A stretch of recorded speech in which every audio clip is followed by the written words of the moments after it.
Yeah, I mean, it's not any secret that Nat is still within a church and I am not. I'm not affiliated with any church. There are very few days that I would even call myself a Christian. It's not a word that I use on a regular basis. So I definitely come at a lot of this with a little bit of different lens. I maintain an open heart, an open mind. But a lot of times, I have no clue, it's like, am I even going to resonate with what these people have to say sometimes? And what I have found, almost every single conversation that Nat and I have had is I'm like, okay, this is life affirming. If I could have these kinds of conversations on a regular basis, then this is my church. And I am absolutely 100% okay with that. Well, it's like Paul Young berated the name of our podcast. He's like, I think berates. That's a strong word. He's like, this is absolutely church. What we're doing right here is church. What are you talking about? This is not church. Yeah. I think he pushed back gently, John. Yes, he did. Yes, he did. Jack Heaslip, who of course, I've been a real privilege to know Paul for the last several years. That's exactly what he would say. My friend Jack Heaslip used to say the same thing. Churches is he used to. One of the last letters he sent me was like, I appreciate that you understand that. That what I do is church. And because he was the chaplain for U2, and a lot of people just didn't think of like him ministering to the roadies or baptizing or marrying people that were on the tour, or spending time loitering around everyone who was putting on that massive operation every time they would hit the road is as church. But sure. it absolutely is, and absolutely was, and so someone can have a ministry and an idea of church that just doesn't fit the normal, our ideas about that, right? I forgot that you were a U2 fan, and that just makes me love you all the more. But have you seen this thing on the live recording of U2's concert in Paris that happened shortly after the bombing there several years ago? Just came available on Facebook, and I was watching it last night. I sent it up to my TV screen so I could watch it, and I'm borderline tears through half of this thing, because it's just so beautiful. My friend Steve Beard said he cried through the whole thing. They're only making them available for like 48 hours at a time. So I tend to find myself unavailable to their window. Yeah. But it was like, it's a 3-hour concert. He said he was just crying the whole time. I was there the whole time with like, I could have shed a tear at any second. And I've seen such a good Jack unfortunately passed before the last two, the Innocent. It was his last tour with them was the Claw. I think it was that after No Line on the Horizon. Yeah. It was just before they put out the Innocence album. He died of ALS. Yeah. Wow. But and now Martin Rowe is their chaplain. Yeah. Well, and I love the story that Eugene Peterson tells of that they had offered him that position, and he said, "Bono, who's that?" But there's a really cool story, if you haven't seen it, where Bono and Eugene Peterson talk about the Psalms, and Bono had gotten a hold of the Message Bible and had fallen in love with Eugene Peterson's writing, and so they reached out to him through their publicist, and they I guess the story that Eugene tells is so awesome. And he was such a neat guy, and he says, my daughter or granddaughter, somebody comes to him and says, Bono is on the phone, and she knows who he is, and he's like, what's a Bono? So funny. And so they developed this relationship, and they start talking about stuff. And Bono invited Eugene Peterson to be their chaplain. And he's like, at the time he was neck deep in translating, Isaiah or something. He didn't have time to go, tour the rock band. But I don't know. Yeah. I always just sort of loved Eugene Peterson anyway. But their first chaplain was an Australian. They've always had one. Their first chaplain was an Australian biker minister who I met in Chicago back in 2005. It was, I think it was Bono's birthday. It was Bono or the Edge's birthday. I can't remember. And they did not want to go to the party. So we took them back to Pusa. They were staying at Jesus People USA, him and his wife. But we got to meet Jack at that same, in Chicago during those concerts, and developed a connection with him over the 7 years that he was still alive. And then Martin, I've gotten to know. I've seen him in a couple of different venues, but not the same. We don't have the same connection that I had with Jack. But the guy who does their sound, Joe Harley, I got to meet, and he, I have these pocket-sized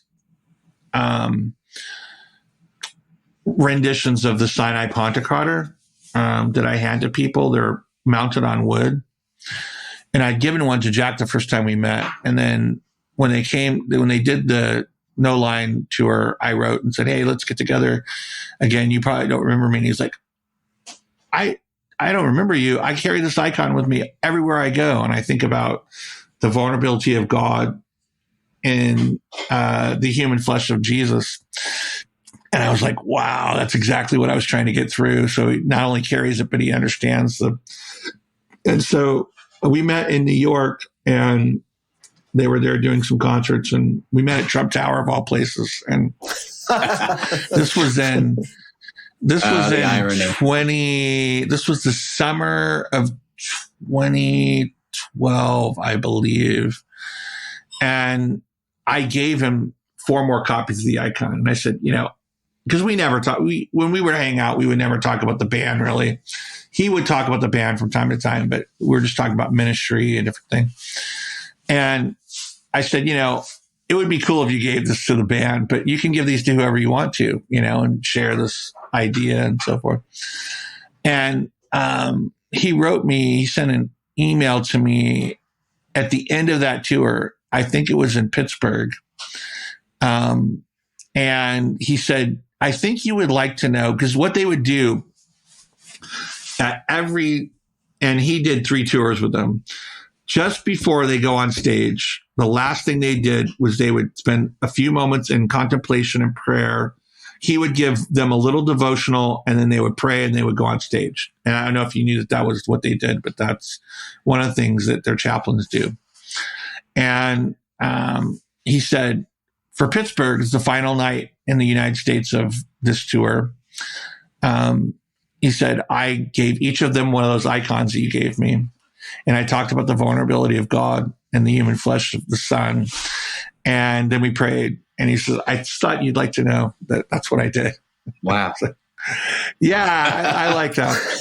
So that's amazing. I like that a lot. After he died, I was able to give Joe an icon. And when they were in Detroit for the Joshua Tree tour, we ran into each other. And he got his duffel bag with his sound equipment and stuff, and he pulled the icon out. I said, Father God, I still have the icon. So those are my U2 stories. That's it. I know a couple of their behind the scenes guys. That's amazing. I only have the one U2 story. I finally got to see them on the Joshua Tree tour in Dallas. And nosebleed seats, and way in the back, it. And I still wept every time. I'm like, oh man, the one with the new one, the revival tour. Yeah, is that what you saw?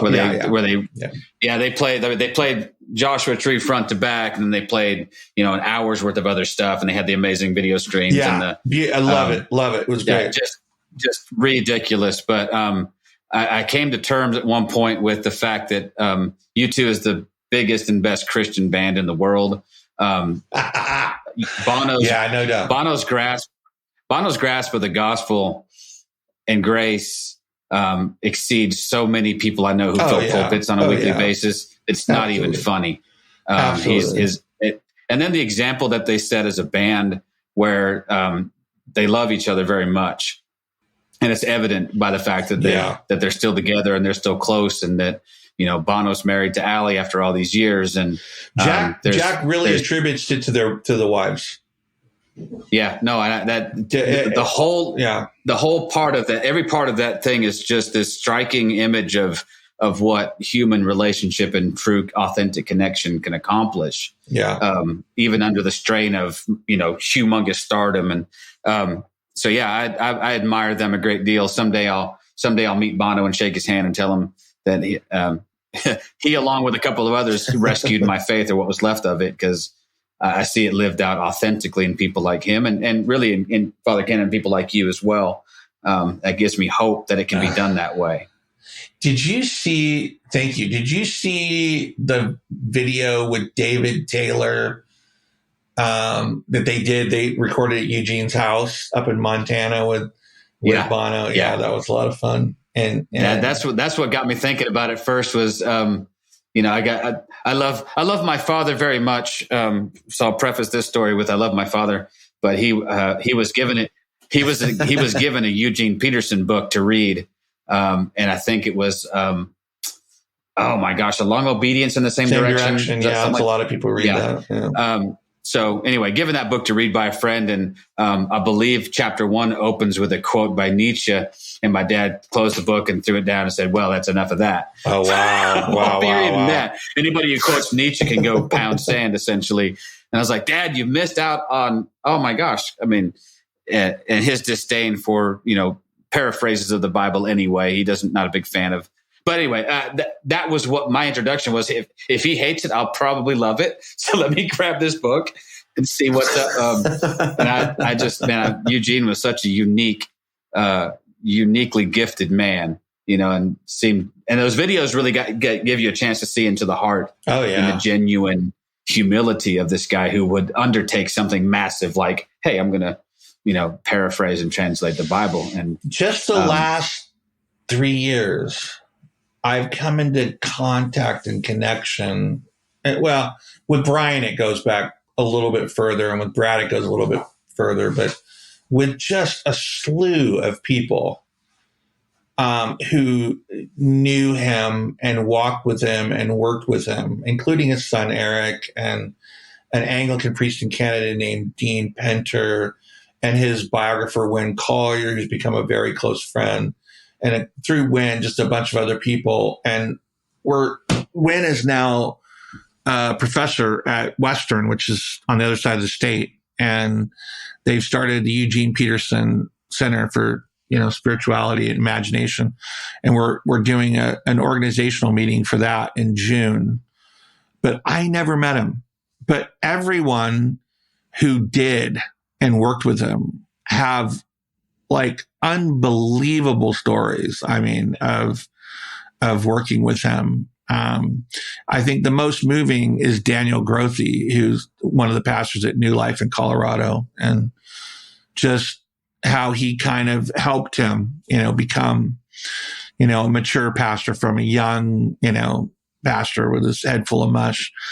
And recounting the story, I can't do the way Daniel does it, with, all the things that happened at New Life, and how, Eugene sort of challenged him. He wanted to meet him, and he was like, well, you're a pastor of a megachurch. I don't even know if we believe in the same Jesus, And then Peterson was like, I've got to find out if we even worship the same God. So, cause you're a pastor at this consumerist, temple or whatever. And so he's like, let's read, I'm going to have you read some things and we'll talk on the phone. And so finally, 3 years later, he ended up at his front door, but it was like a process of mentorship. You were talking about Joshua Tree, 1987, parking lot of the LA Coliseum.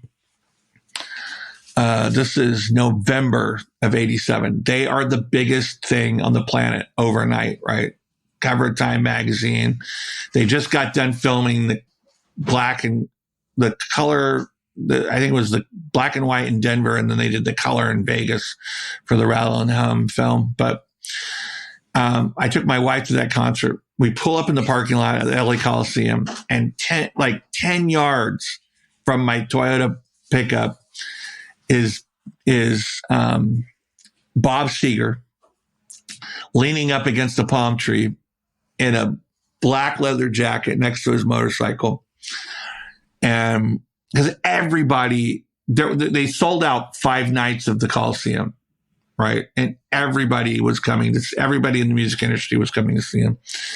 And I was like, that's Bob Seger. I told she was my fiance at the time. That's Bob Seger, and I got to go say hi to him. She was like, no, you can't go up to this guy and talk to him or whatever.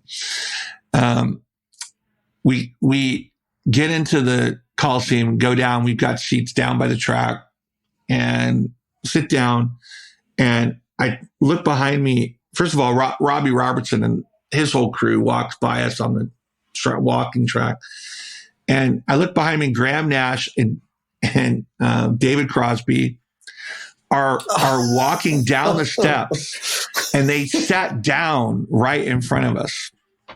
And Nash was having to help Crosby down the steps and into a seat. I don't know what was going on. He was out of his mind on something. But they did the U2 did that little Dalton Brothers thing where they would come out, they only did it 5 or 6 times in their whole history, but as a country band with, beard, mask and everything, and played country songs. And then they did, the phenomenal tour. I've seen them probably, I'm not like Kathleen or Jonathan Martin or whatever, where, I've traveled to foreign countries and seen 100 shows, I have caught since the Joshua Tree. I have probably been to 2 of their concerts for each tour. So because why would you spend? Why would you spend more money on it than that? But yeah, I would say I'm a big fan is probably an accurate description. All right, it's been fun hanging out with the Turney Brothers. Yeah, absolutely. Well, let's get together again sometime. Yeah, let's do it. I was just going to say this one thing. My only connection to Eugene Peterson, because I also never met him, and I wish, and I'm hit myself for this. My in-laws lived within walking distance of his place in Montana. Oh wow! And you should have, I should have just walked over there. I didn't know him. You know what? I don't think it would have mattered. I think he's the kind of person. I mean, everyone that I've heard, they would just been like, Jam would have just been like, oh, welcome, John, and stuff like that. So yeah, here's some cookies. So I read his bio, and it says that they, his family had built basically this cabin or house or whatever on the Flathead Lake in Montana. And I'm like, I fish on that. I have fished on that on a regular basis. Yeah. It's gorgeous. My in-laws for a very long time. Yeah. Oh, yeah. It's gorgeous. Well, his book, The Pastor, is sort of like his memoir, isn't it? That's the one I read. Yeah. And I read through that a while back, and just the story of his mother as a traveling evangelist, and, all the stuff that she did was, he was a Pentecostal, man. Oh yeah. And she was a holy roller, man. Talk about not knowing things. I mean, talk about not knowing things. I didn't know that until about 3 years ago, that he was that he grew up Pentecostal. Yeah. And his mom was like, are you familiar with Amy Semple McPherson? I am. Yeah. So that I think of her when I think of Eugene's mom, this pioneer type woman setting out and going up into the hills and sitting with and setting up a tent and having church and then guys like us 20, 30 years later have the audacity to come by and like insinuate women have no place in leadership in churches. They've been doing it since the beginning, man. But yeah, it's an interesting paradigm. Foolish. I thought you was going somewhere else with that. We're foolish. We're foolish. Yes, that's the one. Foolish. Foolish. You say it that way. Foolish. Foolish and full of shit. I like it. But I would 100% say let's plan to do this again sometime. I really, really enjoyed talking to you. I mean, in the meantime, you've got actual heavyweights like Doug Campbell scheduled for the show. So can you believe Doug Campbell's going to be on the show? I'll see you in a year. But yeah, well, I mean, I saw that list of people. It's like crazy. I had the temerity because for some reason, whatever reason, we're actual Facebook friends. I don't like. Yeah, he doesn't really have a page. He's really down to earth. He's such a nice guy, but I had the temerity to ask. And he said, "Yeah, sure, let's get do him it." Talking about prison ministry. That's absolutely. He'll light up, because I think a lot of people want to talk to him about, his interpretive paradigm for the first 4 chapters of Romans and stuff like that, which is all fun. And, that's what he's about and everything. But I think what really gets him going is like being a prison minister. So anyway, well, we're going to talk about that. Super good guy, super good guy. And you've got a great group of actual like people that know what they're talking about. So, all right. All right. Peace.